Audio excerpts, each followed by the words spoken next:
수년 동안 그 냉정한 억만장자가 고용한 하녀들은 모두 그의 자폐증 아들에게 다가가는데 실패했다. 아이는 누구와도 밥을 먹거나 놀거나 말하기를 거부했다. 그의 아버지는 아무것도 바뀔 수 없다고 확신하며 수십 번의 시도가 실패하는 것을 지켜보았다. 그러던 어느 날 학력도 없고 고통스러운 과거를 지닌 한 평범한 여인이 그 침묵을 깨뜨리는데 성공했다. 그리고 평범한 식사 시간 중 아이는 마침내 입을 열어 그녀를 바라보며 아무도 예상치 못한 순수한 한마디를 던졌다. 그 한마디는 아이가 몇 년 만에 처음으로 미소 짓게 했을 뿐만 아니라 그의 억만장자 아버지를 완전히 할 말을 잃게 만들었다. 강대현은 거대한 저택에 홀로 앉아 있었다. 넓은 복도는 조용하고 고요했다. 아내가 세상을 떠난 후 그는 그곳을 집처럼 느끼게 하려는 노력을 그만두었다. 겉보기에는 모든 것이 완벽했다. 깨끗한 바닥, 광택 나는 가구, 정돈된 선반. 하지만 내부는 차갑고 텅 비어 있었다. 강대현은 가벼운 자폐증 진단을 받은 6살 아들 강민준과 함께 살았다. 민준이는 말을 할 수는 있었지만 사람들과 관계를 맺는데 어려움을 겪었다. 대부분의 날들 아이는 아버지가 계획한 엄격한 일과를 따랐다. 놀이나 애정을 나눌 시간 없이 강대현은 구조적인 삶이 육아를 포함한 모든 것을 다루는 최선의 방법이라고 믿었다. 그는 감정적으로 거리를 두며 자신의 사업과 회의에만 집중했다. 슬픔을 다루는 법을 몰랐기에 그는 그것을 피했다. 저택 안의 침묵은 끊임없이 이어졌고 발소리나 문이 열리고 닫히는 소리에만 깨졌다. 집 안 어디에도 포옹이나 웃음, 온기는 없었다. 강대현은 민준이와 많은 시간을 보내지 않았다. 그는 기본적인 것들, 즉 식사, 청소, 약간의 감독을 돌볼 직원들을 고용했지만 그들은 업무적으로만 행동하라는 지시를 받았다. 누구도 말을 많이 걸거나 친절을 보이는 것이 권장되지 않았다. 그 결과 민준이는 왔다가 사라지는 어른들에게 둘러싸여 자라며 진정한 관계를 형성하지 못했다. 장난감은 있었지만 거의 놀지 않았다. 책은 있었지만 아무도 읽어주지 않았다. 강대현은 방해 요소를 제거하고 아들에게 명확한 일정을 주는 것이 올바른 일이라고 생각했다. 매일 아침은 똑같이 시작되었다. 기상, 식사, 공부, 휴식, 다시 식사, 그리고 취침. 놀라움도 게임도 즉흥적인 순간도 없었다. 강대현에게 이것은 아들과 자신을 보호하는 가장 안전한 방법이었다. 하지만 민준이에게는 질서 이상의 것이 필요했다. 그에게는 사랑과 위안, 그리고 누군가 진정으로 아껴준다는 느낌이 필요했다. 마음속으로 그는 외로웠지만 그것을 어떻게 표현해야 할지 항상 알지는 못했다. 강대현은 마음속 깊이 아들을 사랑했지만 그것을 표현하는 방법을 몰랐다.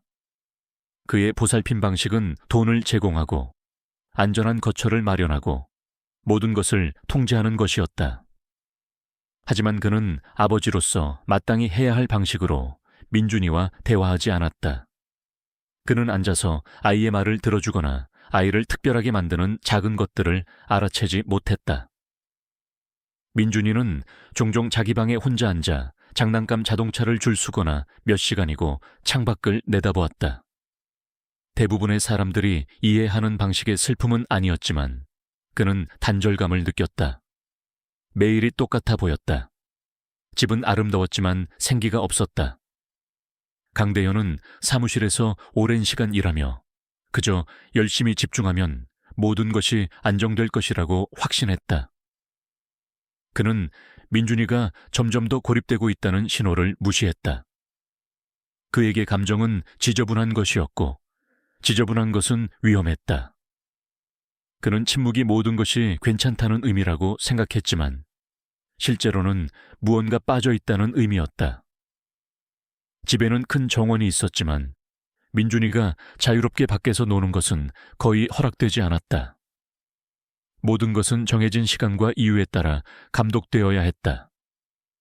복대는 카메라가 있었고 문에는 경보장치가 있었으며 항상 감시당하고 있다는 느낌이 들었다.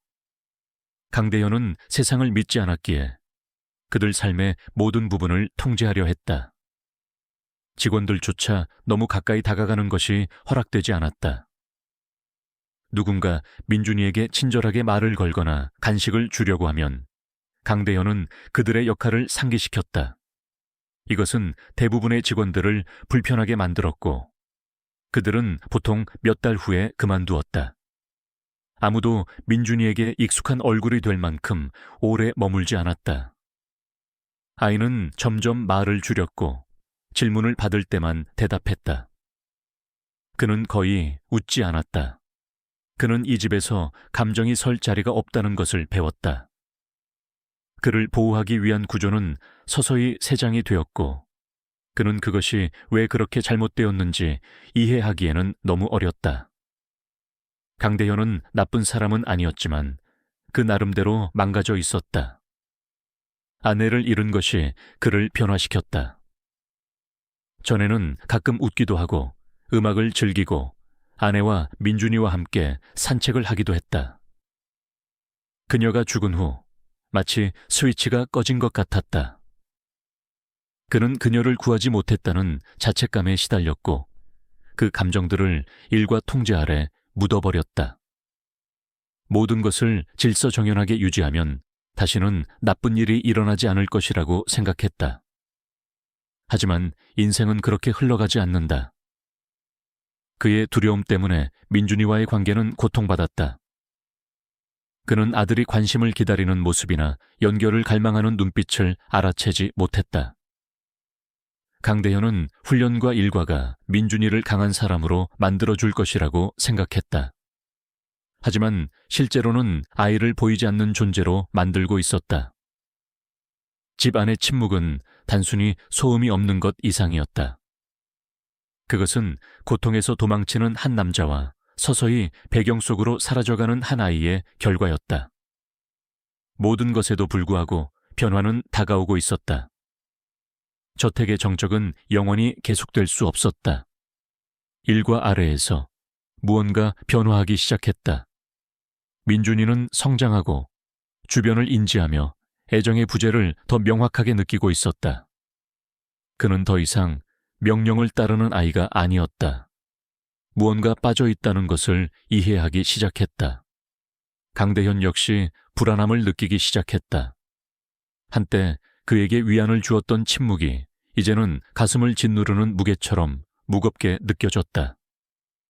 그는 가끔 밤늦게 민준이의 방문 밖에 서서 귀를 기울이며 들어가야 할지 돌아설지 망설였지만 항상 돌아섰다. 집 안에는 조용한 긴장감이 감돌았고 무언가 변해야 한다는 느낌이 있었다. 저택 안의 외로움은 너무 오래 지속되었다. 어쩌면 한 단어, 한 행동, 혹은 새로운 한 사람이 그 패턴을 깨기 시작하는 것은 시간 문제였다. 건조하고 멀게만 느껴졌던 환경이 곧 바뀔 참이었다. 박지원은 흐린 화요일 아침 그 저택에 도착했다. 그녀는 작은 여행 가방 하나를 손에 들고 커다란 철문 앞에 서서 눈앞에 높은 건물을 올려다보았다. 그녀의 경험은 부족하고 배경도 이런 곳에 고용되는 다른 직원들과 맞지 않았지만 속에서는 그녀에게 이 일자리를 강력하게 밀어붙였다. 박지원은 긴장했지만 집의 크기나 그곳에 사는 부자 때문은 아니었다. 그녀는 인생에서 더 험한 일들을 겪었다. 어릴 적 어머니가 오랜 시간 일하는 동안 어린 동생들을 돌보기 위해 학교를 그만둬야 했다. 그녀는 식탁에 음식이 오르지 않는 날이 잦은 가난한 동네에서 자랐고 친절하게 행동하는 것이 삶을 더 쉽게 만드는 유일한 것이었다. 그녀는 힘들 때도 미소 짓는 법을 배웠다. 그리고 이제 이 새로운 일자리에 들어서면서 그녀는 마음속에 똑같은 힘을 지니고 있었다. 집에 들어서자 소개소에서 온 여자가 빠르게 규칙을 설명했다. 그녀는 마치 박지원이 심각한 상황에 대비하도록 준비시키는 것처럼 단호하게 말했다. 서관 청소를 맡게 될 겁니다. 서재에는 들어가지 마시고 가장 중요한 건 아이와는 절대 교류하지 마세요. 박지원은 고개를 끄덕였지만 그 지시가 혼란스러웠다. 그녀는 전에도 아이가 있는 집에서 일했지만 한 번도 문제가 된 적이 없었다. 하지만 이곳은 다른 느낌이었다. 모든 것이 너무 조용하고 너무 완벽해서 마치 아무도 살지 않는 것 같았다. 그녀는 다른 직원들이 눈을 마주치지 않고 각자 자기 일만 하는 것을 알아차렸다. 필요한 경우가 아니면 아무도 말하지 않았다. 박지원은 세탁실 뒤 작은 방에 짐을 풀고 일을 시작했다. 그녀는 선반의 먼지를 털고 바닥을 닦고 창문을 청소했다. 청소용품 라벨의 글자는 읽을 수 없었지만 색깔을 보고 무엇을 해야 할지 알았다. 그녀의 머리는 글자를 배운 적이 없었지만 그녀의 몸은 이전에 했던 모든 일을 기억하고 있었다. 그날 늦게 박지원이 접은 수건 바구니를 들고 복도를 지나갈 때 문가에 조용히 서 있는 작은 형체를 보았다. 그것은 마르고 창백하며 헝클어진 갈색 머리의 소년이었다. 그는 바로 고개를 들지 않았다. 그는 손에 든 장난감을 돌리며 그것에 완전히 집중하고 있었다. 그가 그녀를 쳐다보았을 때 박지원은 순간 얼어붙었다. 그의 얼굴에는 두려움도 기쁨도 없었다. 마치 몇 시간 동안 같은 벽만 바라본 듯한 공허함만이 있었다. 그녀는 아무 말도 하지 않았다. 그저 그곳에 서서 그를 바라보았다.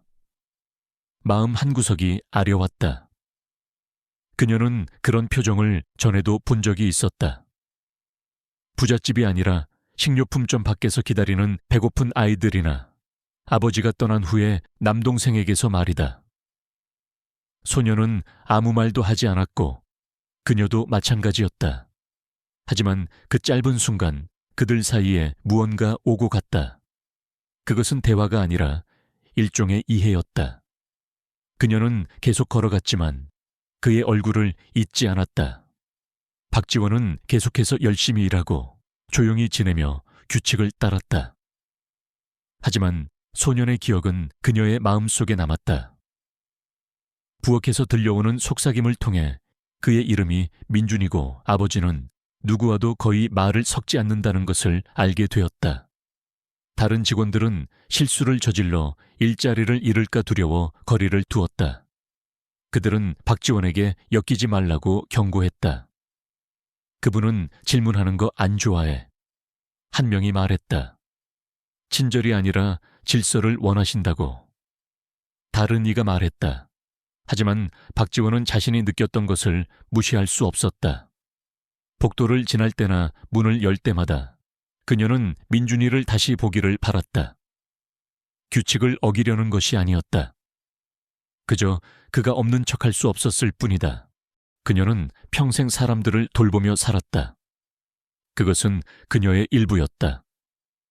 무엇이 잘못되었는지 알기 위해 그와 대화할 필요는 없었다. 그는 너무 조용했다. 그는 마치 오지 않는 무언가를 기다리는 것처럼 보였다. 박지원은 왜 아이가 그림자처럼 취급받는지 이해할 수 없었다. 정규 교육을 받지 않았음에도 그녀는 아이들에게 침묵이 아닌 사랑이 필요하다는 것을 알았다. 그녀는 아이가 움직이는 모습을 지켜보았다. 항상 혼자였고 항상 같은 길을 따랐다. 그는 소리를 내지 않았다. 웃지도 않았다. 그녀는 자신의 과거를 생각했다. 배고픔에 꼬르륵거리는 배를 안고 어린 여동생을 흔들어 재우던 밤들을. 그때는 아무도 그들의 고통에 관심을 기울이지 않았다. 그녀는 단 한 번의 손길, 부드러운 말 한마디, 따뜻한 식사가 얼마나 큰 의미를 가질 수 있는지 배웠다. 민준이는 그녀에게 그 순간들을 떠올리게 했다. 그가 가난해서가 아니라 다른 방식으로 굶주리고 있었기 때문이었다. 박지원은 그를 동정하지 않았다. 그녀는 그보다 더 강한 것, 무언가 해야 한다는 필요성을 느꼈다. 아직 무엇을 해야 할지는 몰랐다. 그저 그가 존재하지 않는 척 계속할 수는 없다는 것만 알았다. 말을 걸 수 없더라도 그녀의 마음은 이미 그에게 닿아 있었다. 어느 날 오후 놀이방 근처 복도를 청소하던 중 박지원은 작은 쿵 소리를 들었다. 돌아보니 민준이가 바닥에 앉아 있었고 그의 장난감 블록 하나가 옆에 흩어져 있었다. 그는 울지 않았다. 그저 그 블록이 어떻게 자신에게서 멀어졌는지 알아내려는 듯이 쳐다보고 있었다. 박지원은 천천히 다가가 그것을 집어들었다. 그녀는 한마디도 하지 않았다. 그저 부드럽게 그에게 건넸다. 민준이도 말을 하지 않았지만 그것을 받았다. 잠시 그들의 눈이 마주쳤다. 그러고 나서 그녀는 일어나 다시 일하러 갔다. 말도 없고 규칙도 어기지 않은 그 간단한 교류가 몇 시간 동안 그녀의 뇌리를 떠나지 않았다. 아무것도 아니었지만 동시에 무언가였다. 침묵으로 가득 찬 집에서의 한순간의 접촉. 그 후 박지원은 두려움을 느끼지 않았다. 대신 조용한 결심을 느꼈다. 미래가 어떻게 될지 몰랐지만 무언가 변하려 한다는 예감이 들었다. 그녀 안의 무언가는 이미 움직이기 시작했다. 박지원은 규칙에 도전하거나 선을 넘을 계획은 없었지만 느끼는 감정을 어쩔 수는 없었다. 그녀는 계속해서 열심히 일했고 항상 공손했으며 늘 조용했다. 하지만 이제 민준이를 더 유심히 지켜보았다. 그녀는 작은 것들을 알아차렸다. 그가 식사 중에 항상 혼자 앉아 있다는 것. 어떤 장난감으로도 너무 오래 놀지 않는다는 것. 때로는 누군가 들어오기를 기대하는 것처럼 문을 쳐다본다는 것. 박지원은 이 집이 단지 조용한 것이 아니라는 것을 이해하기 시작했다. 이 집은 슬펐다. 침묵은 평화가 아니었다. 그것은 공허함이었다. 그리고 어쩌면 자신도 모르는 사이에 그녀는 그것을 바꾸기 위해 이곳에 온 것인지도 몰랐다. 그녀는 여전히 민준이에게 직접 말을 걸지 않았다. 여전히 규칙을 따랐지만 그를 볼 때면 미소 지었다. 그가 앉기 좋아하는 구석에 장난감을 깔끔하게 정리해 두었다. 근처를 청소할 때는 그가 들을 수 있을 만큼만 부드럽게 콧노래를 흥얼거렸다. 그녀는 아무것도 강요하지 않았지만 자신도 모르게 그 집에서 가장 단단한 벽을 허무는 첫걸음을 내디딘 것이었다. 박지원은 오전 일을 마친 후 부엌 한 구석에 작은 의자에 앉아 조용히 점심을 먹고 있었다. 그녀의 식사는 간단했다. 호일에 싼 밥과 김치, 그리고 작은 반찬 몇 가지.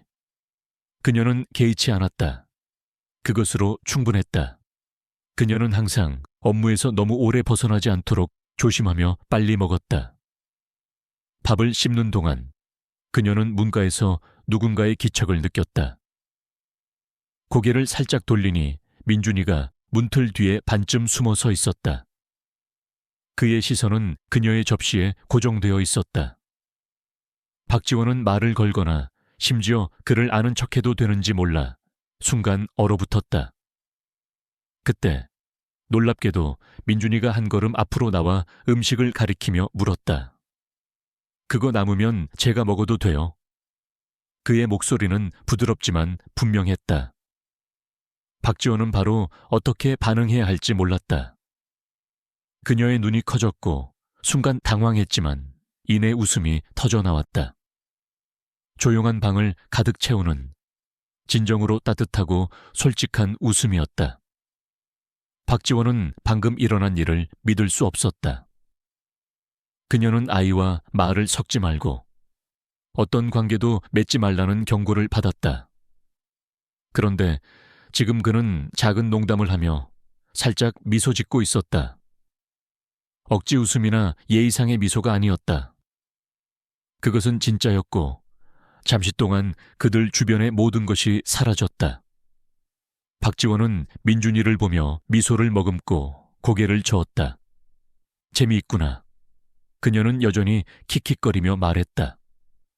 민준이는 거의 부끄러운 듯 고개를 숙였지만 자리를 떠나지는 않았다. 그는 마치 다른 무언가가 일어나기를 기다리는 것처럼 그녀에게서 몇 걸음 떨어진 곳에 서 있었다. 박지원은 그에게 반찬이라도 한 조각 주고 싶었지만 규칙이 생각났다. 대신 그녀는 말없이 접시를 조금 더 가까이 밀어주었다. 말이 필요 없었다. 그들 사이의 침묵은 더 이상 공허하지 않았다. 그것은 공유되었다. 이것은 그녀가 그 집에서 지금까지 느꼈던 어떤 것과도 달랐다. 마치 새로운 무언가의 시작처럼 느껴졌다.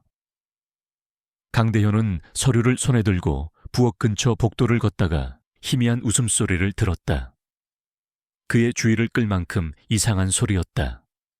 그는 걸음을 멈추고 문틈으로 안을 들여다보았다. 그가 본 광경에 그는 얼어붙었다. 그의 아들 민준이가 새로운 하녀 근처에 서서 흥미로운 눈으로 그녀를 바라보고 있었다. 박지원은 그를 보며 미소 짓고 있었다. 그리고 그것보다 더 충격적인 것은 민준이가 마주보며 미소 짓고 있었다는 것이다. 강대현은 움직일 수 없었다. 그의 아들이 말을 한 것만이 아니었다. 그 모습이 얼마나 자연스러웠는지가 문제였다. 압박도, 지시도, 치료 시간도 아닌 그저 인간적인 접촉의 순간이었다. 그리고 그것은 전혀 예상치 못한 사람에게서 나왔다. 강대현은 무슨 생각을 해야 할지 몰랐다. 그의 심장은 이해할 수 없는 방향으로 끌리는 것처럼 이상하게 느껴졌다. 그거 남으면 제가 먹어도 돼요? 라는 그 간단한 문장이 그에게 예상보다 더 큰 충격을 주었다. 단어 자체가 아니었다. 그것이 의미하는 바였다. 그 순간 강대현은 아들을 키우는 것에 대해 자신이 믿어왔던 모든 것에 의문을 품기 시작했다. 수년 동안 그는 그들의 삶에 존재하는 침묵과 단절이 민준이의 상태 때문이라고 탓해왔다. 그는 엄격한 일과와 감정적 거리가 상황을 관리하는 유일한 방법이라고 생각했다.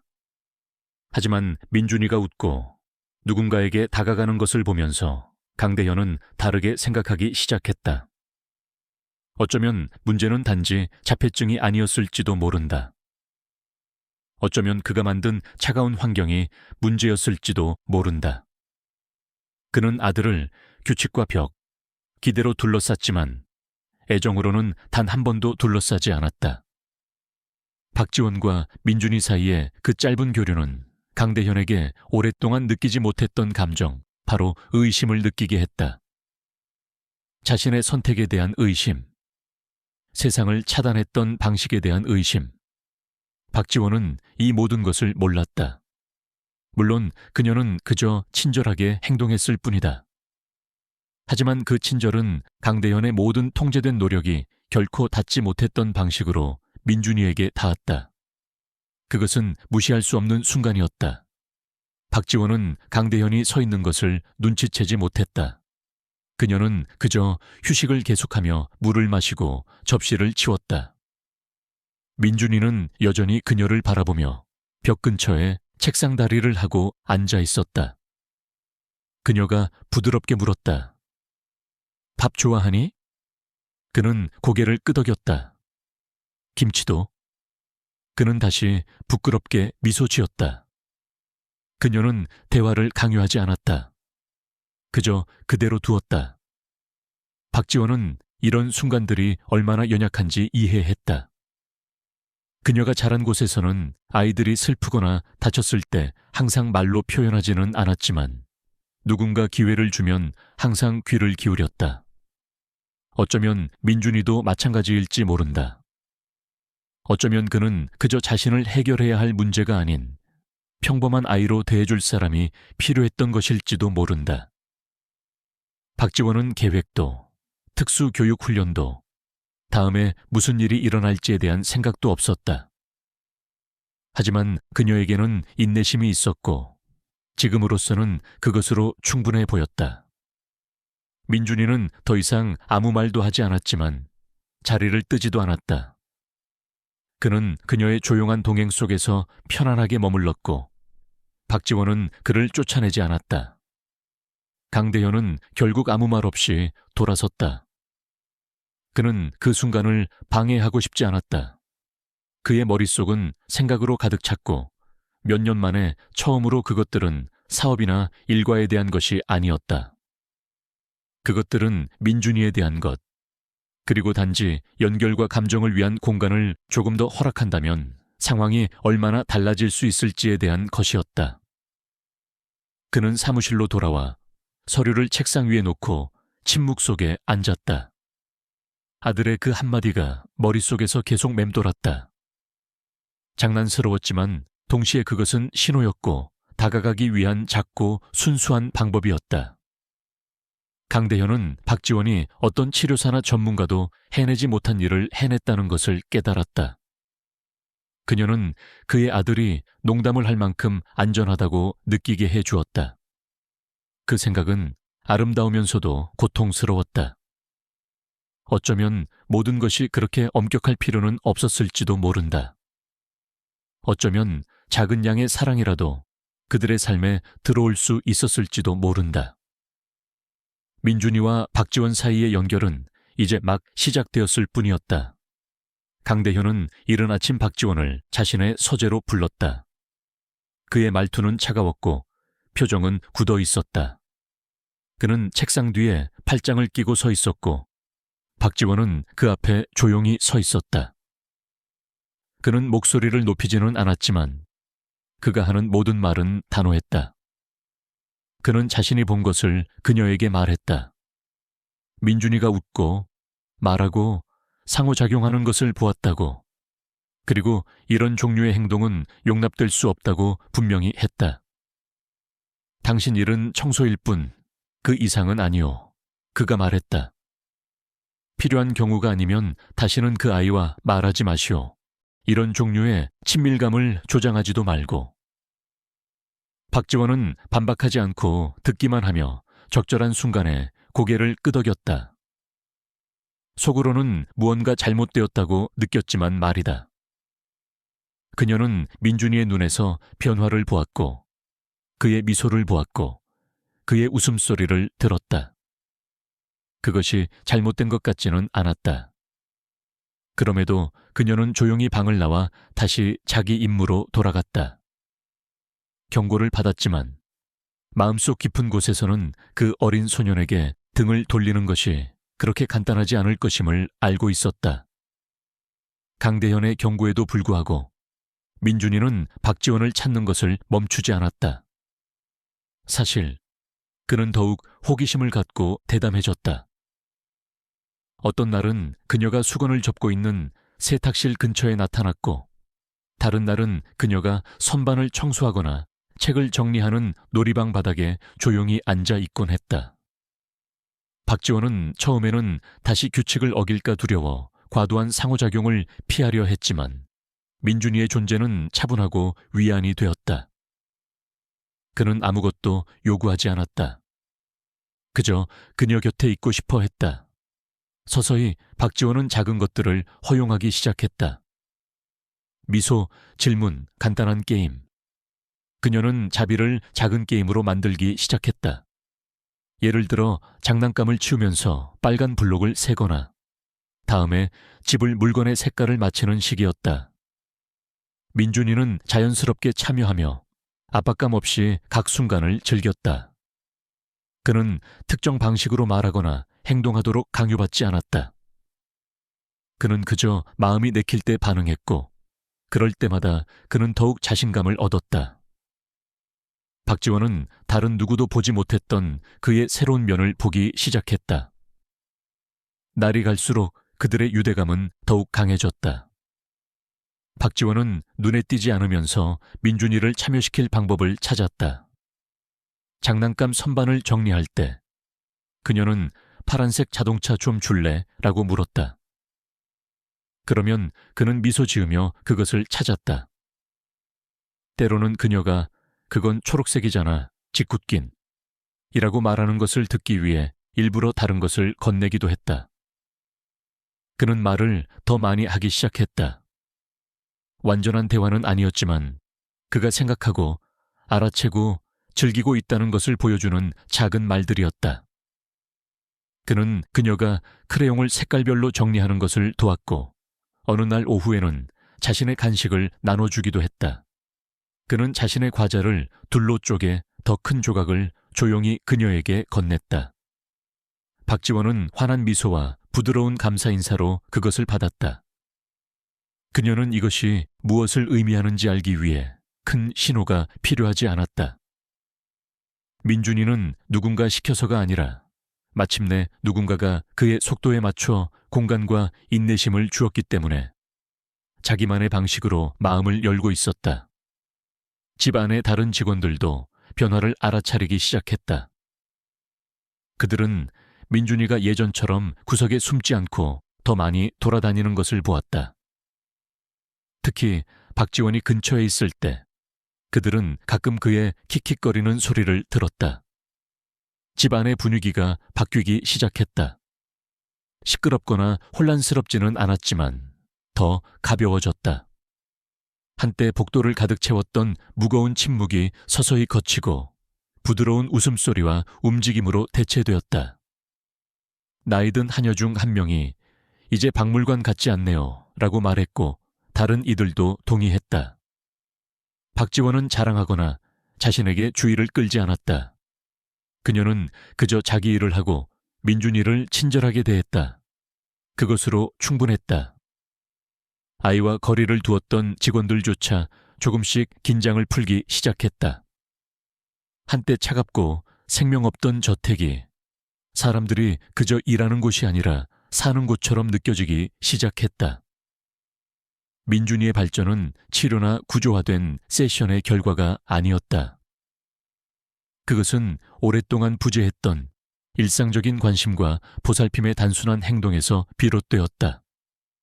강대현도 변화를 알아차렸지만 그것에 대해 말하지는 않았다. 그는 조용히 관찰했다.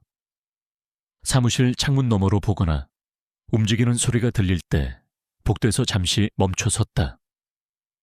그는 민준이가 놀이방을 치우는 것을 돕고 블록타워가 무너질 때 웃는 것을 보았다. 어느 날 오후 강대현은 아들의 크고 억제되지 않은 웃음소리가 공기를 가득 채우자 복도에 가만히 서 있었다. 그것은 예의 바른 웃음이나 연습된 대사가 아니었다. 그것은 진짜였고 가득 찼으며 살아있었다. 그 소리는 그에게 큰 충격을 주었다. 그것은 그가 묻어두었던 기억, 즉 아내가 민준이와 놀아주던 기억, 가족처럼 느껴졌던 아침의 기억들을 되살렸다. 그는 어떻게 반응해야 할지 몰랐다. 한편으로는 모든 것을 멈추고 통제권을 되찾고 싶었다. 다른 한편 더 조용한 부부는 어쩌면 통제가 답이 아닐지도 모른다고 생각했다. 어쩌면 그의 아들에게 필요한 것은 구조만이 아니었을지도 모른다. 어쩌면 아주 어쩌면 친절함과 같은 단순한 것이 진짜 변화를 만들고 있었을지도 모른다. 그날 밤 강대현은 집이 조용해진 후에도 오랫동안 서재에 홀로 앉아 있었다. 컴퓨터 화면은 켜져 있었고 이메일이 기다리고 있었지만 그는 아무것도 읽지 않았다. 그 웃음소리가 머릿속에서 계속 맴돌았다. 단순히 소리가 아니라 그것이 의미하는 바가. 수년 동안 그는 민준이의 어려움이 전문가, 병원, 그리고 엄격한 훈련으로만 해결될 수 있다고 믿었다. 하지만 훈련도 학위도 계획도 없는 박지원이 다른 누구도 할 수 없었던 방식으로 그의 아들에게 다가갔다. 그녀는 어떤 프로그램도 따르지 않았다. 그녀는 그저 들어주고 기다려주고 민준이를 해결해야 할 문제가 아닌 한 사람으로 대했다. 강대현은 인정하고 싶지 않았지만 그의 마음속에 하나의 질문이 뿌리내려 떠나지 않았다. 만약 지금까지 민준이에게 필요했던 것이 더 많은 규칙이나 구조가 아니었다면 어땠을까? 만약 그에게 필요했던 것이 훨씬 더 단순한 것이었다면 어땠을까? 부드러운 목소리, 함께 나누는 웃음, 인내심 있는 손길. 그리고 처음으로 강대현은 답을 찾지 못했다. 비가 오는 오후였고 밖의 하늘은 온통 잿빛이었다. 창문을 두드리는 빗소리가 집 안을 가득 채우는 동안 박지원은 청소 용액병을 들고 부엌에 서 있었다. 그녀는 뒤쪽의 라벨을 읽으려고 눈을 가늘게 뜨고 글자들을 소리 없이 따라 읽고 있었다. 그녀는 답답해 보였다. 병을 거꾸로 들었다가 다시 바로 쓰며 설명서에 뭐라고 쓰여 있는지 짐작하려 애썼다. 그녀는 민준이가 들어오는 소리를 듣지 못했다. 그는 몇 걸음 떨어져 서서 그녀를 유심히 지켜보고 있었다. 잠시 후 그가 물었다.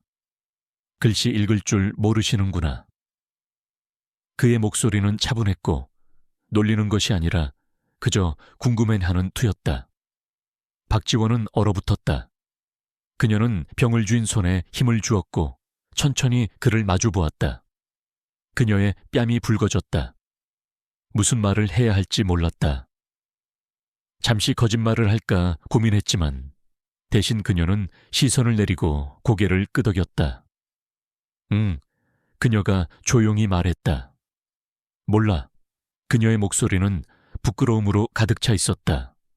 그가 웃거나 돌아서 가버릴 것이라 예상했지만 민준이는 웃지 않았다.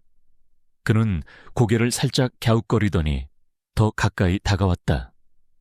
제가 가르쳐 드릴 수 있어요. 그가 말했다. 마치 세상에서 가장 당연한 일인 것처럼. 아줌마가 저한테 노는 법 가르쳐 주는 것처럼요. 박지원은 놀라서 그를 쳐다보았다. 그의 말은 간단했지만 그녀에게는 전부를 의미했다. 그는 판단하지 않았다. 그녀를 놀리지도 않았다. 그는 무언가를 제안하고 있었다. 일종의 교환, 균형 같은 것. 그녀의 마음이 부드러워졌다. 그녀는 작게 미소 지으며 고개를 끄덕였다. 그래, 그녀가 말했다. 그 순간 그들 사이에 다른 무언가가 시작되었다. 박지원은 학력이 거의 없었다. 그녀는 아주 어릴 때 동생들을 돌보기 위해 학교를 그만두었다. 읽기는 항상 그녀의 약점이었고 숨기려 했던 것이었다. 하지만 지금 여기 세상이 도움이 필요하다고 말하는 6살 소년 민준이가 그녀를 가르쳐 주겠다고 나서고 있었다. 그는 글자가 쓰인 장난감 블록을 잡고 가리켰다. 이건 기회요. 그가 말했다. 박지원이 따라했다. 그들의 수업이 시작되었다. 그들은 천천히 시작했다. 민준이는 큰 글자가 쓰인 블록들을 골라 바닥에 줄 세웠다. 이건 니고, 이건 D예요. 그가 각각을 두드리며 말했다. 박지원은 그를 따라 글자들을 말했다. 처음에는 어른이 아이에게 배우는 것이 어색하게 느껴졌다. 하지만 민준이가 설명하는 방식은 그녀를 편안하게 만들었다. 그는 서두르지 않았다. 그는 거칠게 지적하지 않았다. 그녀가 틀리면 그는 그저 다시 해보세요 라고 말했다. 부드러운 미소와 함께 보내는 시간이 길어질수록 그녀는 그가 얼마나 인내심이 강한지 깨달았다. 그는 이제 학생처럼 행동하지 않았다. 그는 선생님이었고 그 역할을 진지하게 받아들였다. 그들은 거의 1시간 동안 바닥에 함께 앉아 간단한 단어들을 살펴보고 방 안의 물건들과 짝을 맞추었다. 끈 자동차 할 때 가해요. 그가 장난감을 들어 보이며 말했다. 는 나비 할 땐 나. 박지원은 마침내 패턴을 인식하고 웃었다. 민준이와 함께 배우는 것은 배우는 것처럼 느껴지지 않았다. 노는 것 같았다. 복도에서 강대현은 열린 문을 지나가다 멈춰 섰다. 그는 목소리를 들었다. 평소와는 다른 종류의 목소리였다. 그녀가 그에게 무언가를 집어달라고 부탁하는 소리도 짓이나 정중한 인사도 아니었다. 그는 민준이의 목소리, 분명하고 꾸준하게 글자와 소리를 설명하는 소리를 들었다. 그리고 그는 박지원의 목소리, 부드럽고 집중해서 그를 따라하는 소리를 들었다. 그는 한 걸음 물러서서 들어가지 않고 귀를 기울였다. 그에게 가장 충격적이었던 것은 수업 내용이 아니었다. 그것은 분위기였다. 민준이는 단지 말을 하는 것이 아니었다. 그는 자신감이 넘쳤다. 그는 몰입해 있었다. 그는 가르치고 있었다. 강대현은 벽에 기댄 채 어떻게 해야 할지 몰랐다.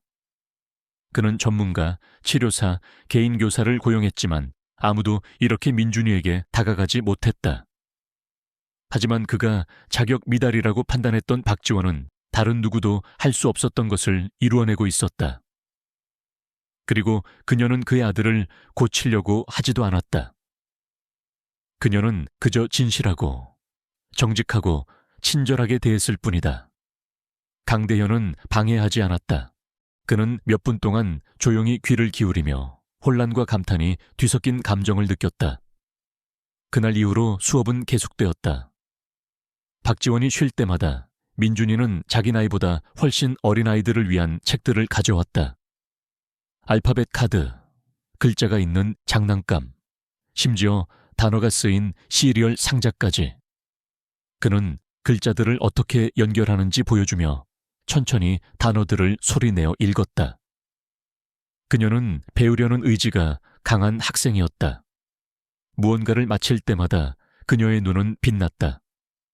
때로는 작은 노트를 자기 방으로 가져가 밤에 글자들을 써보기도 했다. 그녀는 그가 가르쳐준 것을 잊고 싶지 않았다. 그들의 유대감은 공유된 매 순간마다 더욱 강해졌다. 그것은 더 이상 보호자와 아이 사이의 관계만이 아니었다. 그것은 파트너십이었다. 박지원은 민준이가 웃고 놀고 자유롭게 말하도록 도왔다. 이제 그는 그녀가 수년간 숨겨온 두려움에 맞서도록 돕고 있었다. 그들은 큰 제스처가 아닌 작은 발걸음, 함께하는 노력, 그리고 서로의 속도에 대한 존중으로 신뢰를 쌓고 있었다. 집안의 모든 사람에게 민준이와 박지원 사이의 유대감은 깨뜨릴 수 없다는 것이 분명해졌다. 다른 직원들은 민준이가 더 많이 웃고 박지원이 가벼운 발걸음으로 저택을 돌아다니는 것을 알아차렸다. 심지어 강대현도 서서히 변하기 시작했다. 그는 여전히 거리를 두었지만 더 많이 보고 더 많이 듣고 덜 방해했다. 그는 더 이상 박지원이 민준이와 이야기한다고 꾸짖지 않았다. 그들이 함께 앉아 글자와 장난감에 집중하는 것을 보아도 아무 말도 하지 않았다. 마음속으로 그는 민준이에게 필요한 것이 항상 보고서에 쓰여 있거나 치료 일정에 나열된 것만은 아니라는 것을 이해하기 시작했다. 때로는 인간적인 연결, 진실하고 단순한 것이 가장 효과적이었다. 박지원은 그들의 삶에 그것을 가져왔고 완벽해서가 아니라 정직해서 그 일을 해냈다. 민준이는 신뢰할 수 있는 사람을 찾았다. 그리고 박지원은 자신을 믿어주는 사람을 찾았다. 그들의 조용한 배움과 보살핌의 교환은 아름다운 것이 되었고 어떤 규칙도 막을 수 없는 것이 되었다. 강대현은 사무실에 앉아 책상 위에 펼쳐진 파일을 쳐다보고 있었다. 그는 사립탐정에게 박지원의 배경 조사를 의뢰했다. 그녀가 무언가 잘못해서가 아니라 다른 누구도 하지 못한 일, 즉 그의 아들에게 다가갔기 때문이었다. 그는 그녀가 진정으로 어떤 사람인지 이해해야 했다. 보고서는 길었지만 간단했다. 박지원은 겨우 10살 때 어머니를 여의었다. 아버지는 곧 떠났고 그날 이후로 그녀는 4명의 어린 동생들을 키우는 책임을 지게 되었다. 그녀는 다시는 학교에 돌아가지 못했다. 아주 어린 나이부터 빨래, 집 청소, 다른 사람들을 위한 요리를 하며 일했다. 대부분의 고용주들은 그녀가 읽거나 쓸 줄 모른다는 것을 알게 되면 그녀를 계속 고용하고 싶어 하지 않았다. 하지만 그녀는 결코 불평하지 않았고 문제를 일으키지도 않았으며 항상 제 시간에 출근했다. 그녀의 이야기를 읽으며 강대현은 죄책감과 놀라움이 뒤섞인 감정을 느꼈다. 그는 그녀가 무엇을 극복했는지도 모른 채 너무 성급하게 그녀를 판단했다. 강대현이 그녀의 과거를 읽는 동안 박지원은 부엌에서 작은 테이블에 앉아 공책과 몇 개의 색연필을 가지고 있었다. 민준이는 그녀 맞은편에 앉아 크고 삐뚤빼뚤한 필체로 그린 글자들을 가리키고 있었다. 이건 이예요. 그가 자랑스럽게 말하며 천천히 다시 그렸다. 박지원은 미소 지으며 그 글자를 따라 썼다. 아주 잘했어요. 민준이가 선생님의 말투를 흉내내며 말했다. 둘 다 웃었다. 한때 조용하고 지루했던 부엌이 이제는 생기로 가득 찼다. 박지원은 매일 오후 공책을 가져왔고 민준이는 그들의 시간을 고대했다.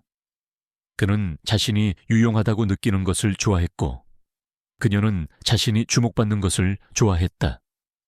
함께 그들은 리듬을 만들어갔다.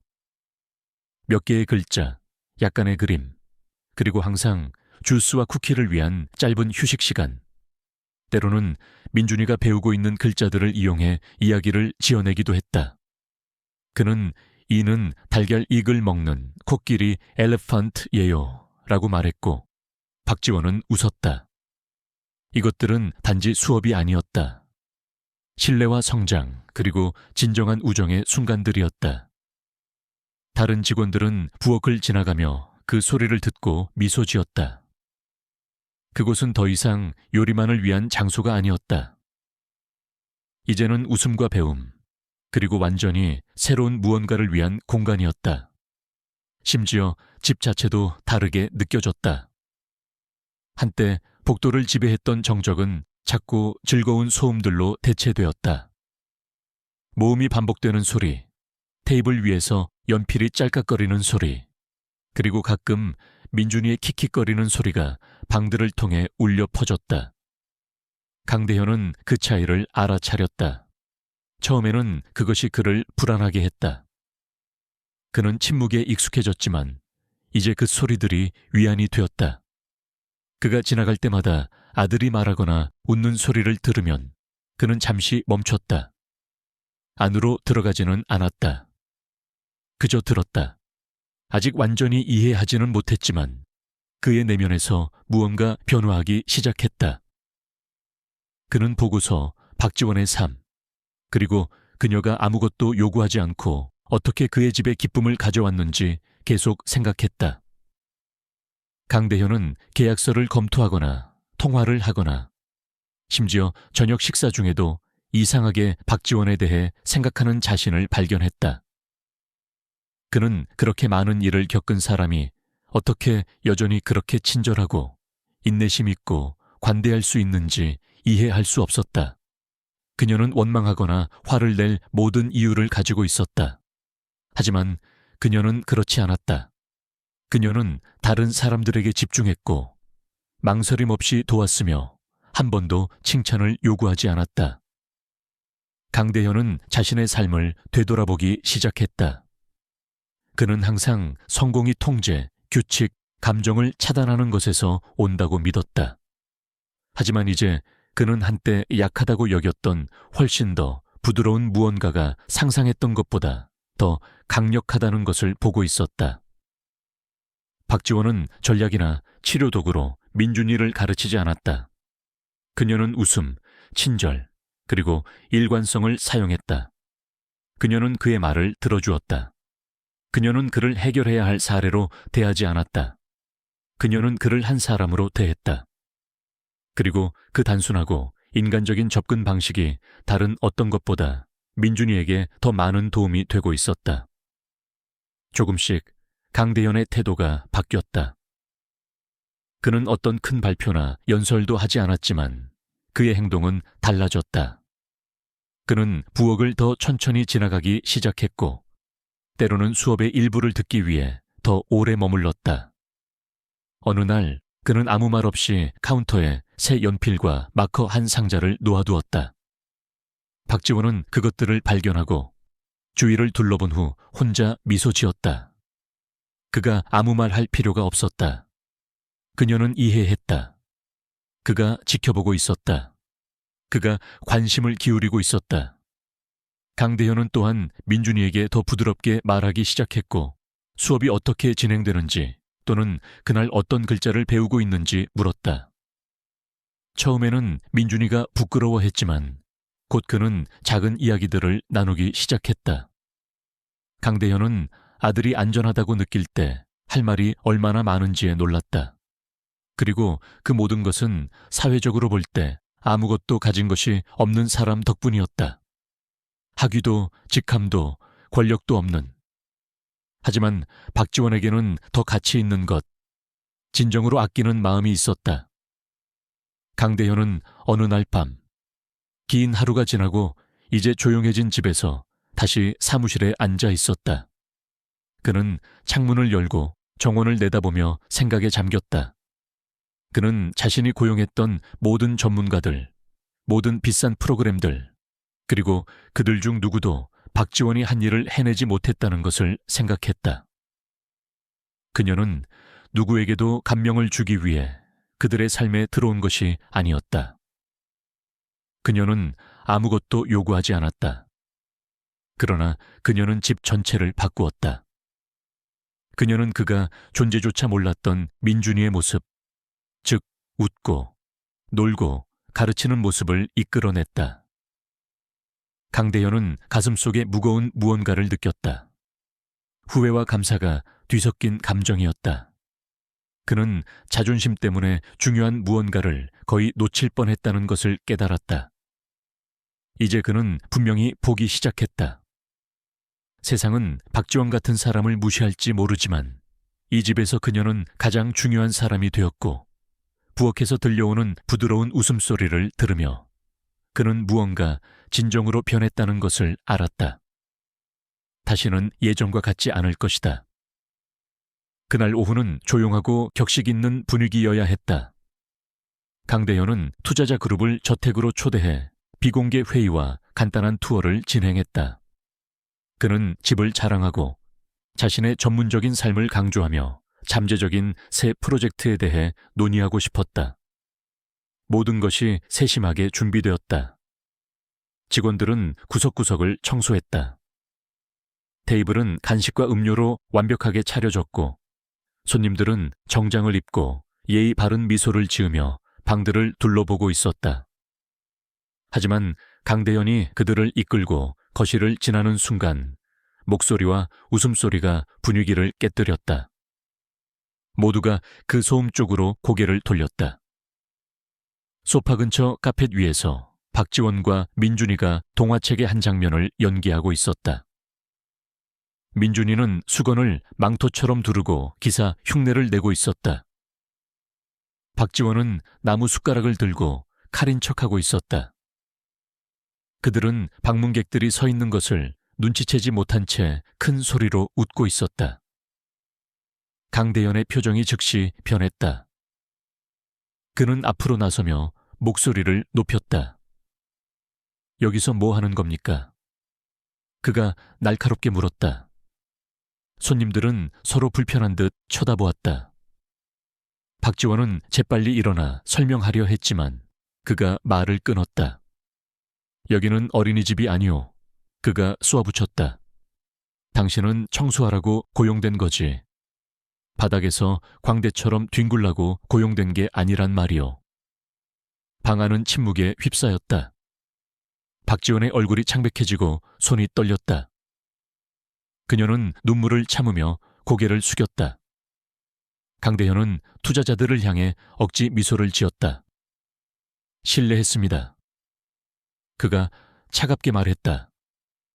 하지만 이미 엎질러진 물이었다. 박지원은 부드럽게 사과를 중얼거리며 자리를 떠났고 민준이는 그 자리에 얼어붙은 차에 남았다. 그는 혼란스럽고 두려운 눈으로 아버지를 쳐다보았다. 그의 손은 여전히 수건을 쥐고 있었다. 그의 호흡이 변했다.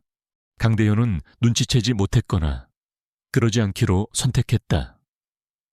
그는 아무 일도 없었다는 듯 손님들에게 돌아갔다. 하지만 민준이는 움직이지 않았다. 그의 얼굴은 무표정해졌고 최근 몇 주간 보이기 시작했던 반짝임이 즉시 사라졌다. 박지원은 곧장 자기 방으로 가서 문을 잠갔다. 안에 들어서자 그녀는 침대에 앉아 조용히 울었다. 그녀는 당황스럽고 부끄럽고 상처받았다. 그녀는 단지 민준이가 자신을 표현하고 행복하게 해주기 위해 함께 놀아주고 있었을 뿐이다. 그녀는 그 작은 놀이들 동안 그가 얼마나 큰 기쁨을 느끼는지 보았다. 하지만 이제 낯선 사람들 앞에서 소리를 지름당한 후 그녀는 자신이 작고 쓸모없는 존재처럼 느껴졌다. 그녀의 모든 노력, 민준이와의 모든 연결의 순간들이 아무 의미 없는 것처럼 느껴졌다. 그녀의 마음은 무거웠다. 그녀는 문제의 중심이 되고 싶지 않았다. 그녀는 항상 주목받지 않고 자기 일을 하려고 노력했다. 이번에는 잘못되었다. 그녀는 눈물을 닦고 방을 둘러보며 짐을 싸야 할지 고민했다. 어쩌면 그녀는 결국 이 집에 속하지 않는지도 모른다. 하지만 민준이를 두고 떠날 생각에 그녀는 더욱 기분이 나빠졌다. 그녀는 그를 보호하겠다고 스스로에게 약속했지만 이제 그녀는 아무 의미 없는 사람처럼 밀쳐졌다. 그날 저녁 집은 다시 조용해졌다. 강대현은 서재에 앉아 서류를 검토하며 아까의 어색했던 순간을 잊으려 애썼다. 그때 부드러운 노크 소리가 들렸다. 그는 문을 열었고 공책을 들고 서 있는 민준이를 발견했다. 아이는 아무 말도 하지 않았다. 그저 공책을 건네주고 돌아서려 했다. 강대현은 그것을 열어 크고 떨리는 글씨로 쓰인 문장을 읽었다. 아빠가 제 가장 친한 친구에게 소리쳤어요. 그 말들은 그에게 큰 충격을 주었다. 그는 공책을 손에 든 채 앉아 시선을 뗄 수 없었다. 그는 겉모습, 통제에 너무 집중한 나머지 자신의 말이 미친 영향을 깨닫지 못했다. 처음으로 그는 다른 사람, 즉 아들의 눈을 통해 자신을 보았다. 그리고 그가 본 모습은 보기 좋지 않았다. 그는 민준이에게 아주 소중한 사람에게 상처를 주었다. 단지 직원이 아니라, 하녀가 아니라 박지원은 민준이가 가진 첫 번째 진짜 친구였고 강대현은 단 몇 초 만에 그것을 산산조각냈다. 그 후 며칠은 달랐다. 민준이는 웃음을 멈췄다. 말도 줄었다. 그는 조용한 일상으로 돌아가 침묵 속에서 식사하고 정원에서 혼자 걷고 부엌을 피했다. 알록달록한 공책들은 닫힌 채였다. 글자, 그림 게임, 모든 것이 사라졌다. 박지원은 여전히 자기 일을 했지만 그녀의 발걸음에서 기쁨은 사라졌다. 그녀는 주요 방들을 피하고 배경에 머물렀다. 다른 직원들조차 그 변화를 알아차렸다. 한때 작은 생명의 흔적으로 가득 찼던 집이 다시 차갑고 조용해졌다. 강대현은 이 모든 것이 펼쳐지는 것을 지켜보며 무력감을 느꼈다. 그는 자신이 망가뜨린 것을 어떻게 고쳐야 할지 몰랐다. 그는 민준이와 대화하려 했지만 아이는 고개를 들지 않고 짧게 대답했다. 몇 달에 걸쳐 쌓아 올린 유대감이 자존심과 분노의 한순간에 산산조각 났다. 그리고 이제 강대현에게 남은 것은 침묵이었다. 한때 그가 선호했지만 이제는 견딜 수 없는 침묵. 강대현은 자신의 일과를 계속하려 했지만 무언가 잘못된 느낌이었다. 그는 부엌에서의 소음, 엿듣곤 했던 웃음소리, 심지어 민준이가 한때 들려주었던 어리석은 이야기들까지 그리웠다. 그는 박지원과 민준이가 앉곤 했던 의자를 보았다. 이제는 항상 비어 있었다. 그는 쪽지를 쓰려고도 해보고 무언가 말할 생각도 했지만 매번 망설였다. 사과하는 것은 그에게 익숙한 일이 아니었다. 그는 그 순간을 마음속에서 계속 되새겼다. 그가 소리쳤을 때 박지원의 얼굴이 변하던 모습, 민준이가 가만히 서서 지켜보던 모습, 그는 의도치 않게 자신이 항상 민준이를 보호하려 했던 바로 그 존재, 즉 고통을 주는 사람이 되었다는 것을 깨달았다. 그리고 최악은 그것을 어떻게 되돌릴 수 있는지 모른다는 것이었다. 집은 박지원이 오기 전의 모습으로 돌아갔다. 깨끗하고 조용하고 텅 빈. 단지 이제 강대현은 정확히 무엇이 빠졌는지 알았다. 그리고 그 앓은 침묵을 더욱 크게 만들었다. 사건 다음 날 박지원은 아무 일 없었다는 듯이 일을 계속했다. 하지만 속은 무너져 내렸다. 그녀는 시선을 아래로 향했고 말수를 줄였다. 민준이는 여전히 부엌을 지나갔지만 안으로 들어오지는 않았다. 그녀는 그의 목소리, 그의 작은 농담, 그리고 공책에 적힌 그의 글씨까지 그리웠다. 그녀는 그가 다시 무언가 말할지도 모른다는 희망의 앞치마, 주머니에 공책을 계속 놓고 다녔다. 하지만 그는 그러지 않았다. 강대현은 이 거리를 보았고 그것을 무게처럼 느꼈다. 그는 감정을 믿어본 적이 없었다. 그는 질서, 통제, 그리고 규율을 믿었다. 하지만 이제 그는 자신이 보기를 거부했던 무언가를 마침내 이해했다. 진정한 연결은 통제에서 오는 것이 아니다. 그것은 보살핌에서 온다. 그리고 그에게 그것을 보여준 사람은 바로 그가 상처를 준 사람이었다. 복도에 서서 조용히 바닥을 쓸고 있는 박지원과 구석에 홀로 앉아있는 민준이를 바라보며 강대현은 새로운 무언가를 느꼈다. 그를 부술 만큼 깊은 후회, 하지만 이미 엎질러진 물이었다. 균열은 이미 시작되었다. 저택 안에서 며칠간의 무거운 침묵이 흐른 후 강대현은 마침내 민준이와 대화를 시도하기로 결심했다. 아이는 강대현이 박지원에게 소리친 그날 이후로 멀어졌고 조용했으며 거의 완전히 위축되었다. 그는 더 이상 놀지도 웃지도 않았고 대부분의 시간을 자기 방에서 혼자 보내거나 복도에 홀로 앉아 있었다. 강대현은 민준이의 방문을 부드럽게 노크하고 들어가 대화를 시작하길 바랐다. 그는 침대 가장자리에 앉아 말했다. 아들, 우리 얘기 좀 할까? 하지만 민준이는 그를 쳐다보지 않았다. 그는 고개를 숙인 채 말없이 공책에 도형을 그리고 있었다. 강대현은 그들이 한때 연기했던 동화 이야기를 언급하며 다시 시도했다. 여전히 대답이 없었다. 방 안의 침묵은 평소보다 더 깊었다. 평화로운 종류의 침묵이 아니었다. 고통으로 가득 차 있었다. 강대현은 무력감을 느꼈다. 그는 돈으로, 지시로, 통제로 문제를 해결하는 데 익숙했다. 하지만 이제 그 어떤 것도 효과가 없는 것 같았다. 달리 할 일을 몰라 강대현은 복도를 걸어가 박지원의 문을 노크했다. 그녀는 천천히 문을 열었고 그가 서 있는 것을 보고 놀랐다. 그녀의 눈은 피곤했고 얼굴은 심각했다. 그가 말을 꺼내기도 전에 그녀가 조용히 말했다. 저 떠나겠습니다. 강대현은 얼어붙었다. 제발 그러지 마시오. 그가 재빨리 말했다. 내가 실수했다는 걸 아오. 박지원은 고개를 끄덕였지만 바로 대답하지 않았다. 그는 계속했다.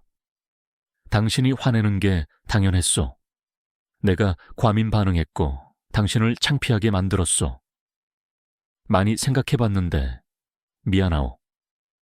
박지원은 고개를 숙였다. 그녀는 그 같은 사람에게서 그런 말을 듣는데 익숙하지 않았다. 그가 덧붙였다. 당신은 내가 예상치 못한 걸 가르쳐 줬소. 의도한 건 아니었겠지만 당신은 내게 아버지가 되는 법을 가르쳐 줬단 말이오. 그의 목소리는 이제 더 부드럽고 이전보다 더 진실했다. 박지원은 잠시 더 조용히 있다가 말했다. 머물겠습니다. 하지만 제가 더 많은 일을 할 수 있어야 해요. 저처럼 기회를 얻지 못한 다른 사람들을 돕고 싶어요. 무슨 말이요? 그가 물었다. 박지원은 자신처럼 읽고 쓰는 법을 배우지 못한 많은 여성들, 즉 하녀, 요리사, 청소부들이 있다고 설명했다. 그들 중 다수는 보이지 않는 존재처럼 느끼거나 부끄러워하거나 앞으로 나아갈 길 없이 직업에 갇혀 있다고 했다. 민준이가 저를 가르쳐 주듯이 제가 그들을 가르치고 싶어요.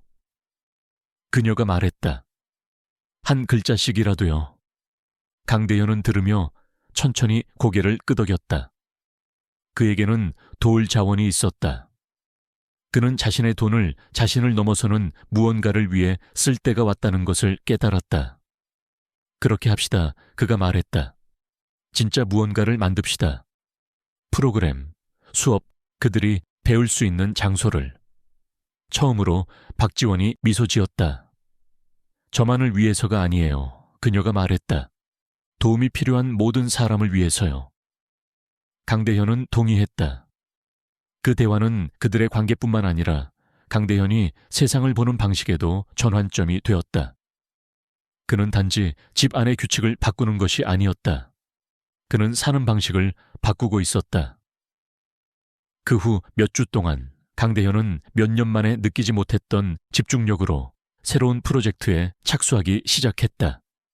그는 지역 교육자들에게 연락하고 자신의 건물 중 한 곳에 공간을 마련했으며 팀을 구성하기 시작했다.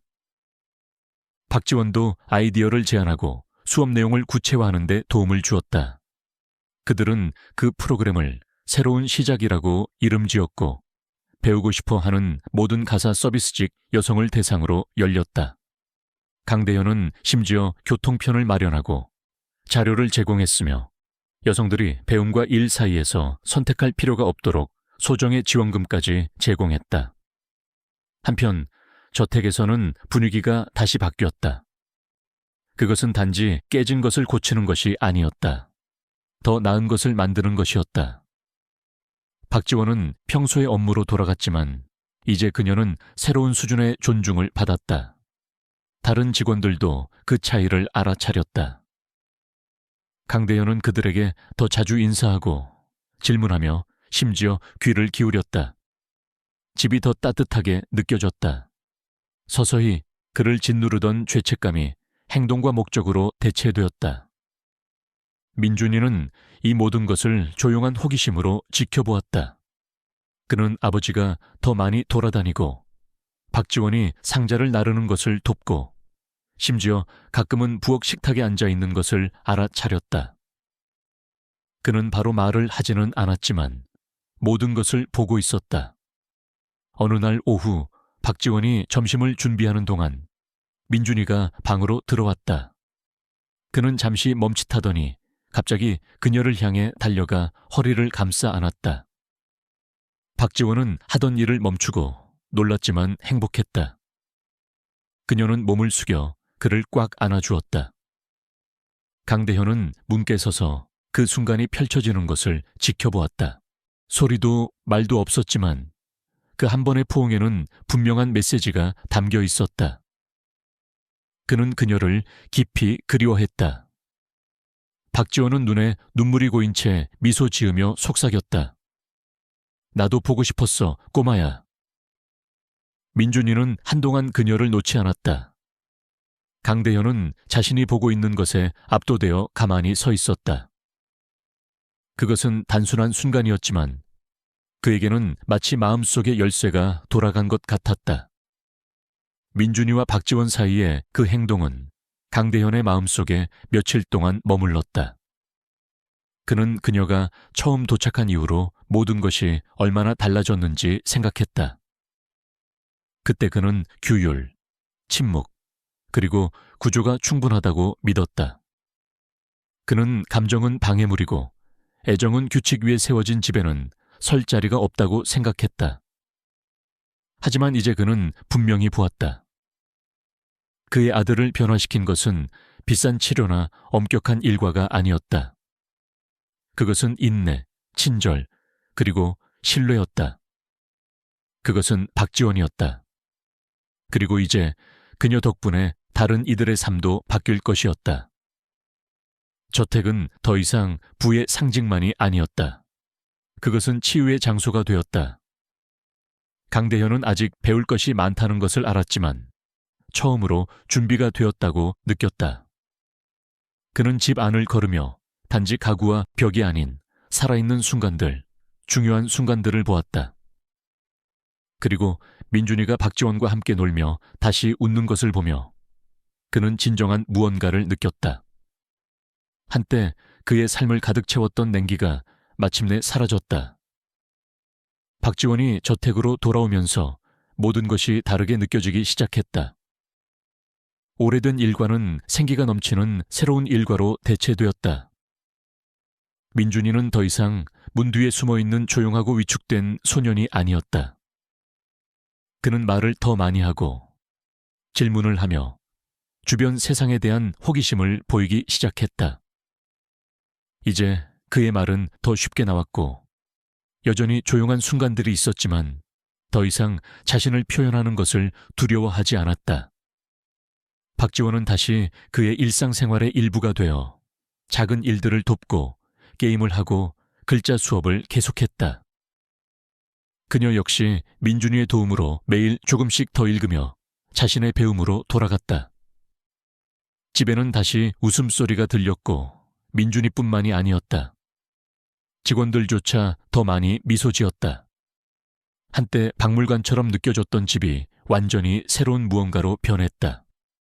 강대현은 그 변화를 즉시 알아차렸다. 조용했던 복도들은 이제 부드러운 목소리, 발소리, 그리고 수년간 없었던 온기로 가득 찼다. 박지원은 매일 오후 공책을 읽으며 단어와 짧은 문장들을 연습했다.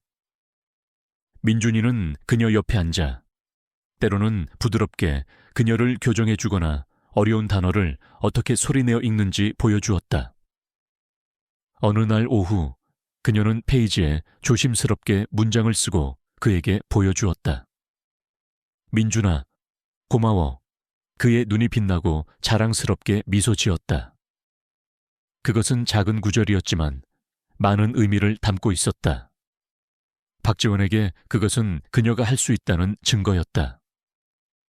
민준이에게 그것은 그 역시 누군가를 도왔다는 것을 상기시켜 주었다. 그들은 하이파이브를 하고 쿠키를 나누어 먹었고 그것은 그들 사이에 작은 축하 행사가 되었다. 강대현은 그날 저녁 늦게 그 페이지를 보고 한동안 쳐다보았다. 그는 아무 말도 하지 않았지만 조심스럽게 그것을 접어 책상 서랍에 보관했다. 그 문장은 단지 감사 인사가 아니었다. 그것은 변한 모든 것의 상징이었다. 그것은 박지원과 민준이가 함께 한 걸음 한 걸음 얼마나 멀리 왔는지를 보여주었다. 강대현은 또한 자신의 삶에서도 큰 변화를 만들기 시작했다. 수년 만에 처음으로 그는 돈이나 압박에 근거하지 않은 결정을 내렸다. 그는 재택근무를 하기로 선택했다. 그는 회의를 줄이고 여분의 방 하나에 작은 사무실을 차렸으며 민준이와 더 많은 시간을 보내기 시작했다. 처음에는 조금 어색했다. 강대현은 항상 어떻게 관계를 맺어야 할지 알지 못했다. 하지만 서서히 날이 갈수록 상황은 나아졌다. 그와 민준이는 함께 아침 식사를 만들었고 팬케이크나 스크램블 에그를 만들었다. 그들은 저녁에 이야기를 읽었고 때로는 민준이가 그에게 읽어주는 역할 바꾸기를 했다. 주말에는 보드게임을 하거나 블로그로 무언가를 만들었다. 강대현은 더 많이 웃었고 더 많이 들었으며 가장 중요하게는 현재 존재하는 법을 배웠다. 그는 더 이상 단지 집에 사는 것이 아니었다. 그는 그 일부였다. 박지원은 그것을 알아차렸고 직원들도 마찬가지였다. 한때 감정을 피했던 강대현은 이제 아끼고 그것을 보여주며 계속 배우고 싶어하는 아버지가 되었다. 한때 그림자와 침묵으로 가득 찼던 집이 진정한 가정으로 변모했다. 식사는 이제 대화와 함께 식탁에서 나누어졌다. 박지원은 민준이를 위한 주간 활동 계획을 도왔는데 여기에는 야외 게임, 그림 그리기, 읽기 연습이 포함되었다. 찾아오는 치료사들은 민준이의 발전에 놀랐다. 그는 지시를 더 잘 따르고 눈 맞춤을 더 많이 했으며 그룹 과제에 관심을 보였다. 한때 느리고 불확실했던 그의 발달이 분명히 앞으로 나아가고 있었다. 집안의 모든 사람이 새로운 리듬에 적응했다. 심지어 강대현이 한때 그토록 단단히 붙들었던 엄격한 규칙들도 완화되었다. 낮 동안에는 조용히 음악이 흘렀다. 부엌에서는 집에서 만든 음식 냄새가 났고 웃음소리는 일상의 배경음악이 되었다. 방문객들은 그 차이를 즉시 알아차렸다. 저택은 더 이상 차갑거나 멀게 느껴지지 않았다. 그곳에는 에너지와 움직임, 그리고 소속감이 있었다. 박지원은 더 이상 단순한 직원이 아니었다. 그녀는 가족이었다. 그리고 강대현은 더 이상 육아를 과업으로 보지 않았다. 그것은 이제 그의 삶에서 가장 중요한 부분이 되었다. 때때로 강대현은 홀로 앉아 그들이 얼마나 멀리 왔는지 생각했다. 그는 감정이 위험하고 일과가 통제를 유지하는 유일한 방법이라고 믿었던 옛날을 기억했다. 그때 그는 애정이 약함의 표시라고 생각했다. 하지만 이제 웃고 말하고 성장하는 아들을 보며 그는 자신이 얼마나 틀렸는지 이해했다.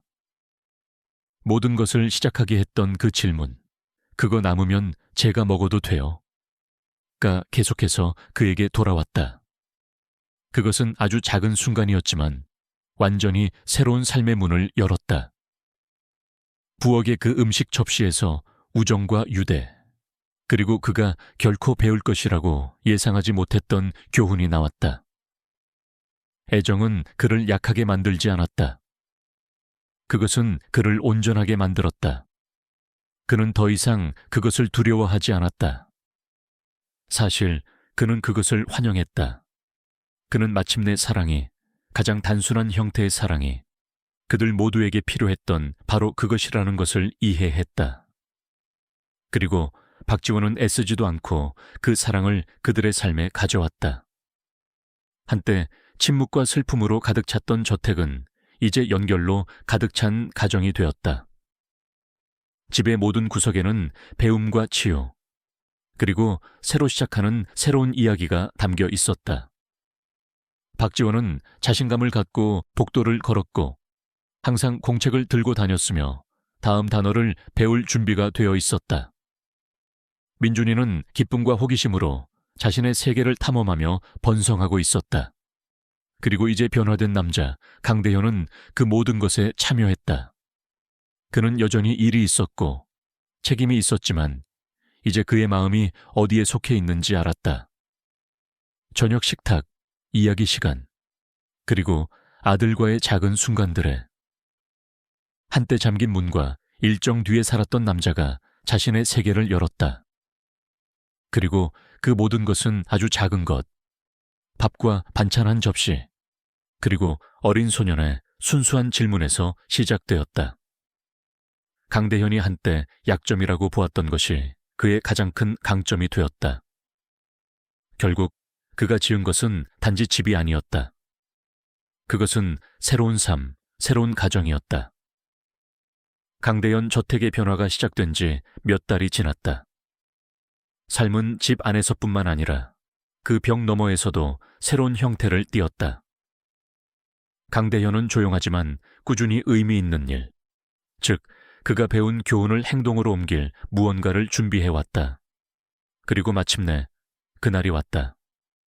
커다란 행사장은 소박하게 장식되었지만 다양한 배경의 손님들, 즉 언론인, 교육자, 지역 주민들, 그리고 다양한 가사직 여성들로 가득 찼다. 무대 위의 현수막에는 강대현 포용 및 문해교육재단이라고 쓰여 있었다. 강대현은 무대 뒤에서 긴장하며 넥타이를 고쳐 맸다. 그는 예전의 냉정한 사업가가 아니었다. 그는 여전히 배우고 성장하고 있었지만 오늘은 중요했다. 그의 옆에는 수수하지만 아름다운 옷을 입은 박지원이 서 있었다. 그녀는 자랑스러워 보였고 긴장했으며 이전보다 훨씬 더 자신감이 넘쳤다. 오늘 그녀는 단지 가정부가 아니었다. 그녀는 재단의 통합 코디네이터였다. 새로운 직함, 새로운 장, 마땅히 받아야 할 전면의 자리. 식이 시작되자 청중은 자리에 앉았다. 강대현이 먼저 마이크 앞에 섰다. 그는 꾸준한 목소리로 솔직하게 말했다. 그는 재단이 한때 박지원처럼 전통적인 교육 시스템에서 잊혔던 여성들, 즉 가사 노동자와 돌봄 노동자들에게 무료 문화의 교육 프로그램을 제공하는 것을 목표로 한다고 설명했다. 그는 포용, 존엄성, 그리고 두 번째 기회에 대해 말했다. 그러고 나서 그는 잠시 말을 멈추고 앞줄에 앉아 양손에 종이를 들고 있는 민준이를 내려다보았다. 그리고 이제 강대현이 자랑스러운 미소와 함께 말했다. 아주 특별한 분이 몇 마디 해주시겠습니다. 청중은 민준이가 무대로 걸어 올라오자 정중하게 박수를 쳤다. 그의 발걸음은 느렸지만 자신감이 있었다. 새로운 선생님의 도움으로 그는 이 행사를 위해 짧은 메시지를 썼다. 그는 종이를 가슴 가까이 들고 조심스럽게 읽기 시작했다. 이곳은 사람들이 배우는 것을 도와줘요. 제 친구 박지원 아줌마도 제가 배우는 걸 도와줬어요. 이제 저는 행복해요. 저는 아줌마를 사랑해요. 군중은 조용해졌다가 눈물을 글썽이며 박수를 보냈다. 박지원은 미소를 멈출 수 없었다. 그녀의 손은 떨렸지만 마음은 가득 찼다. 민준이가 글을 읽는 것을 보고 그가 얼마나 멀리 왔는지를 보며 그녀는 함께 걸어온 긴 길을 떠올렸다. 그녀는 무대 위에서 그의 옆에 서서 그의 어깨에 부드럽게 손을 얹고 속삭였다. 정말 멋졌어. 프로그램 후반부, 그녀가 연설하도록 초대되었다. 그녀는 깊은 숨을 들이쉬고 앞으로 나아가 부끄러움이 아닌 자부심으로 자신의 이야기를 나누었다. 그녀는 어린 시절 어머니를 잃은 것, 그리고 읽을 수 없어 동생들을 키우며 겪었던 어려움에 대해 이야기했다. 그녀는 민준이에 대해, 부엌에서의 공책에 대해, 첫 문장을 배운 것에 대해 이야기했다. 청중은 주에 깊게 들었고 그녀가 이제 저는 제가 그랬던 것처럼 다른 사람들이 배우는 것을 도울 수 있도록 교육학을 공부하는 꿈을 꿉니다. 라고 말을 마쳤을 때 박수는 크고 진심 어렸다. 그녀는 힘과 변화, 그리고 희망의 상징이 되었다. 강대현은 밤이 끝날 무렵 다시 마이크를 잡았다. 이번에 그의 연설은 더 개인적이었다. 그는 사업이나 숫자, 계획에 대해 말하지 않았다. 그는 감정에 대해 말했다. 저는 한때 감정이 방해물이라고 생각했습니다. 연결보다 구조가 더 중요하다고 생각했죠. 하지만 제가 틀렸습니다. 제 아들에게 필요했던 것은 완벽함이 아니었습니다. 그를 이해해 줄 누군가가 필요했습니다. 그리고 저는 박지원이 우리 삶에 들어오기 전까지는 그 방법을 몰랐습니다. 그는 그녀를 보고 미소 지었다. 그녀는 제 아들이 느끼도록 도왔고 제가 살도록 도왔습니다.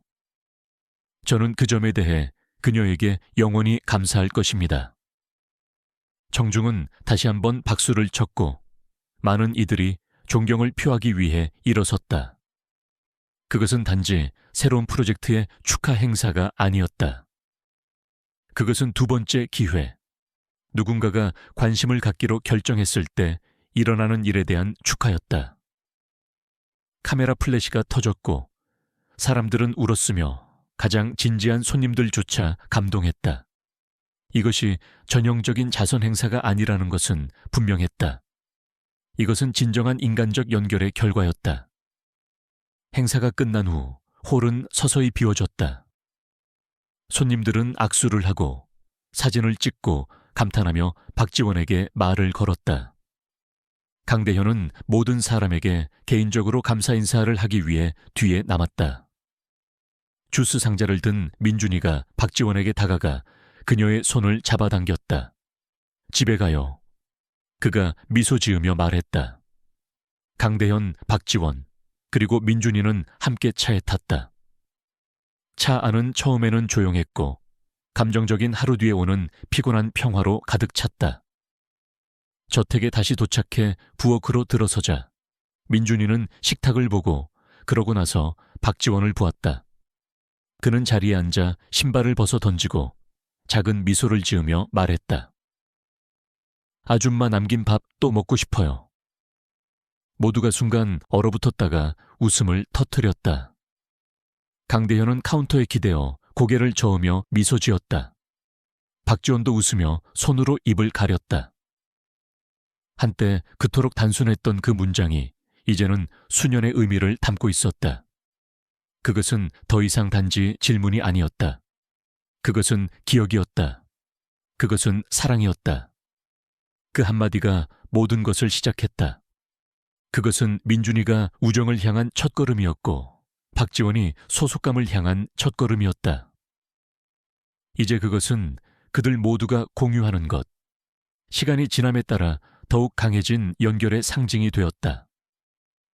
강대현은 모든 것이 시작된 장소, 부엌을 둘러보았다. 한때 침묵만이 존재했던 바로 그 방이 이제는 온기, 생명, 그리고 목적으로 가득 찬 느낌이었다. 그는 다가가 민준이 옆에 앉아 그의 무릎에 냅킨을 놓아주었다. 박지원은 남은 음식을 차려주며 미소 지었다. 그들은 고용주와 피고용인이 아닌 가족처럼 함께 식사했다. 저택은 더 이상 크고 차갑게 느껴지지 않았다. 딱 맞는 느낌이었다. 일어났던 모든 일, 웃음, 실수, 사과, 배움이 그들을 이곳으로 이끌었다. 그리고 그들이 간단한 식사를 마쳤을 때 밤은 완벽하게 느껴졌다. 연설이나 박수 때문이 아니라 모든 것이 어디서 시작되었고 이제 그들이 어디에 속해 있는지를 상기시켜주는 어린 소년의 한 문장 때문에